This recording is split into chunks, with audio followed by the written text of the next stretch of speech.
ମାନେ ଆଜି ଆମେ ଜାଣିବା ଦଶମିକ ସଂଖ୍ୟା କେମିତି ଭଗ୍ନ ସଂଖ୍ୟାରେ ପ୍ରକାଶ କରିବା। ମୁଁ ତ ଗୋଟେ ଭିଡ଼ିଓରେ କହିଥିଲି ଯେ ଦଶମିକ ଆଉ ଭଗ୍ନ ସଂଖ୍ୟା ଦୁଇଟା ପରସ୍ପର ସହିତ ଜଡ଼ିତ, ବୁଝିଲେ କି? ତେଣୁ ଦଶମିକ ସଂଖ୍ୟା କେମିତି ଭଗ୍ନ ସଂଖ୍ୟା ପ୍ରକାଶ କରିବା ଦେଖ।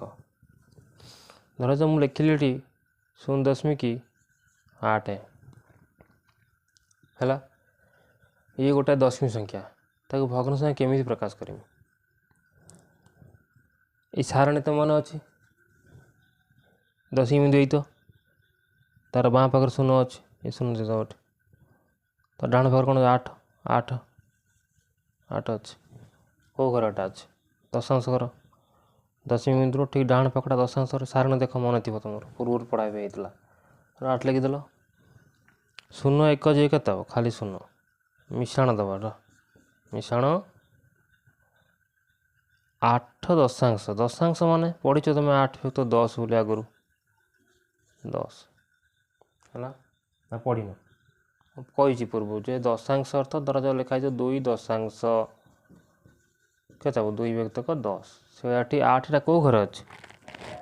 8 दशांश घर अच्छे आउ टे भल भाव जो बुझे लिखिमी देख ये 0टा कि घर अच्छे 1 घरे 0 1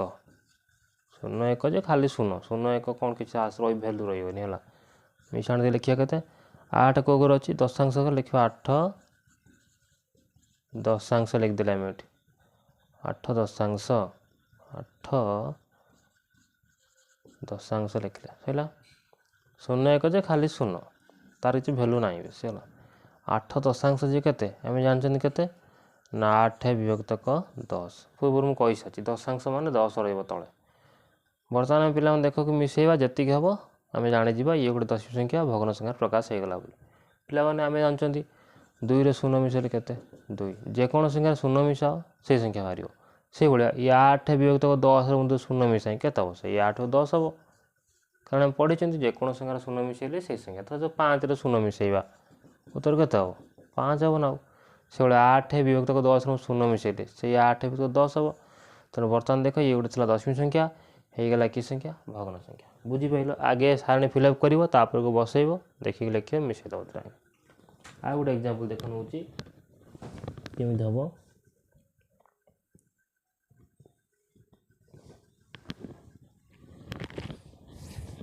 तो मैंने आ गोटे एग्जांपल देखा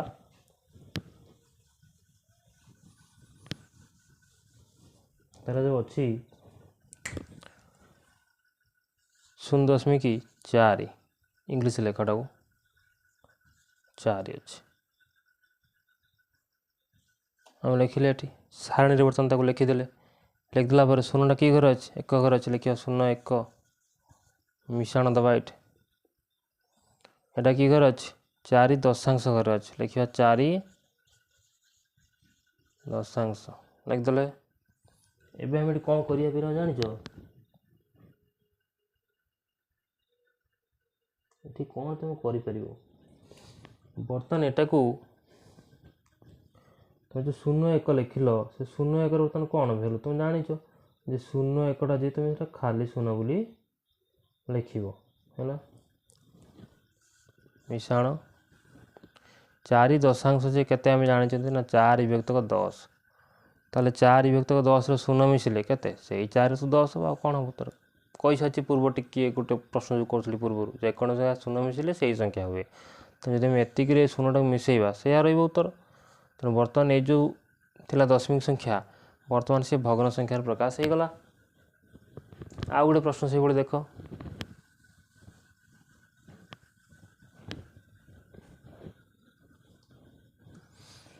जो अच्छी 0.5 अच्छे ये दशमिक बिंदु 8 तार ठीक बाम को अच्छी 0 ये तार ठीक बाम घर लिख 0 तार ठीक डाण घर को अच्छी 5 तार ठीक डाण घर लिख 5 सैला ये 0टा कि घर अच्छी 1 घर अच्छी तो लिख 0 1 मिशाण 5 दशांश घर अच्छे लिख 5 दशांश है 0 1 जो कौन खाली 0 किसी भैल्यू ना 1 तो ना खाली लिखे मैंने कौन गोटे जानापी तुम लिख दूँ है सेमती लिखा कथा नुहे तार 5 दशांश जे के 5 विभक्तक 10 तार मिसिले के हबाटा ना से 5 विभक्तक 10 बुझीगल ये प्रोसेसटा को ଏବେ ଆମେ ଆଉ ଗୋଟେ ଦିନ ନୂଆ କରିବା ନୂଆ ଟାଇପ୍ର ସେଇ ଭଗ୍ନକୁ ଦଶମୀକୁ ଭଗ୍ନ ସାଙ୍ଗେ କରିବା କିନ୍ତୁ ଟିକେ ନୂଆ ଟାଇପ୍ର କେମିତି ଧରାଯାଉ ଅଛି ଦେଖ ଏଠି ଗୋଟେ 1 ବିଭକ୍ତକ 1 ଦଶମିକ 3 ତାକୁ ଆମେ କେମିତି କରିବା ଲକ୍ଷ୍ୟ କର ବର୍ତ୍ତମାନ ପାଇଁ ତୁମେ ଦଶମିକ ବିନ୍ଦୁ ଏଇଠି ଅଛି 1 ଏଟା 1 ଦଶମିକ ବିନ୍ଦୁର ଠିକ୍ ବାମକୁ ଅଛି 1 ଦଶମିକ ବିନ୍ଦୁର ଠିକ୍ ବାମକୁ ଆମେ ଲେଖିବା 1 ଦଶମିକ ବିନ୍ଦୁର ଠିକ୍ ଡାହାଣକୁ ଅଛି 3 ଦଶମିକ ବିନ୍ଦୁର ଠିକ୍ ଡାହାଣକୁ ଅଛି 3 ସଇଲା କଥା ଲେଖିଦେଲ ଏବେ ଲକ୍ଷ୍ୟ କର ଏଠି 1ଟା କେଉଁ ଘରେ ଅଛି 1 ଘରେ ଅଛି ଲେଖିବ 1 ମିଶାଣ 3 ଦଶାଂଶ ଘରେ ଅଛି ତେଣୁ ଲେଖିବ 3 ଦଶାଂଶ ସଇଲା 1 ଯେ 1 ହେଲା ଗୋଟେ 1 ଯେ ସେଇ 1 ମିଶାଣ 3 ଦଶାଂଶ ଯେ 3 ବିଭକ୍ତକ 10 ଆମେ ଜାଣିଛନ୍ତି ଦଶାଂଶ ମାନେ 10 ଲେଖିବା ତଳେ ଏବେକୁ ମିଶେଇବା ମିଶେଇଲେ କ'ଣ ହେବ ପିଲାମାନେ 10 10 ଲେଖିବ ହେଲା ଏ 10 କେ ଗୁଣିବ 10 ମିଶାଣ ଇଏ 3 କୁ 3 ଲେଖିବ ଏଠି କେତେ ହେଲା ଇଏ 13 ବିଭକ୍ତକ 10 କ'ଣ ବୁଝିପାରିଲ ସରିଗଲା ବର୍ତ୍ତମାନ ଏକୁ ଦଶମିକୁ ଆମେ କ'ଣ କରିଦେଲେ ଭଗ୍ନ ସଂଖ୍ୟା ଏଇ ମିଶାଣଟିକୁ ପିଲାମାନେ ତ ଜାଣିନ ଟିକେ ନଜର ଦେବ ଭଲସେ ହେଲା କେମିତି ହୁଏ ମିଶାଣଟି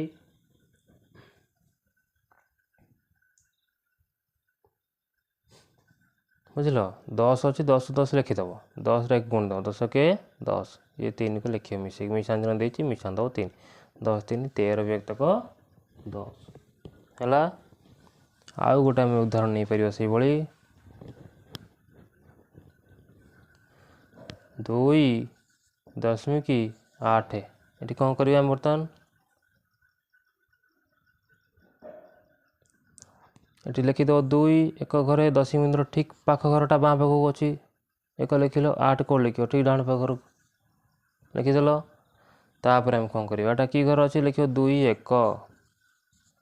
ଏଟା କ'ଣ ଅଛି 8 କେଉଁ ଘର ଅଛି ଦଶାଂଶ ଘର ଲେଖିବ 8 ଦଶାଂଶ ହଁ ଏବେ ଲେଖିବ 2 1 ଯେ 2 ବୁଝିଲ 8 ଏଠି ମିଶାଣ ଚିହ୍ନ ଦେବ 8 ଦଶାଂଶ ଯେ କେତେ 8 ବିଭକ୍ତକ 10 ଏକୁ ମିଶାଇବା ଯେମିତି ସେଠି କରିଥିଲେ ଏଠି ସେଇଭଳିଆ 10 କୁ 10 ଲେଖିବ 10ରେ 2ଟା ଗୁଣିବ 10 ଦୁନେ 20 ମିଶାଣ ଇଏ କେତେ ଅଛି 8 କେତେ ହେଲା 28 ବିଭକ୍ତକ 10 ବୁଝିଗଲ ପିଲାମାନେ କେମିତି ହେଲା ଆଉ ଗୋଟେ ବି ସେଇଭଳିଆ କରିଦେବୁ ଦେଖ ମୁଁ ଯେଉଁ ପ୍ରୋସେସ୍ କରୁଛି ତୁମେ ସେଇଭଳିଆ କରିବ ମନ ଇଚ୍ଛା କିଛି ଆଠରେ କରିବନି ଭୁଲ ଭଲ କ'ଣ ଦେଉଛୁ ହେଲା ବର୍ତ୍ତମାନ ଆମେ ଆଉ ଗୋଟେ ଉଦାହରଣ ନେବା ଧର ଯେଉଁ ଅଛି 3.9 ଅଛି ଲେଖିବ 3.9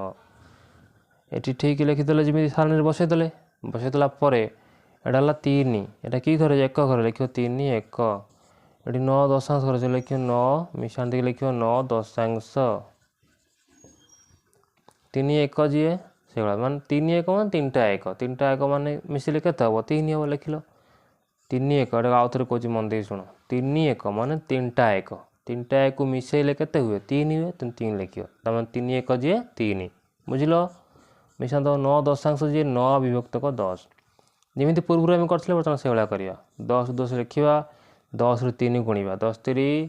30 ମିଶାଣ ଇଏ ଯେଉଁ 9 ଅଛି 9କୁ 9 କେତେ ହେଇଗଲା 39 ବିଭକ୍ତକ 10 ପିଲାମାନେ ବୁଝିଗଲ ପୁରା କେମିତି ଆମେ ଗୋଟେ ଦଶମିକ ସଂଖ୍ୟାକୁ ଭଗ୍ନ ସଂଖ୍ୟାରେ ପ୍ରକାଶ କରିପାରିବା।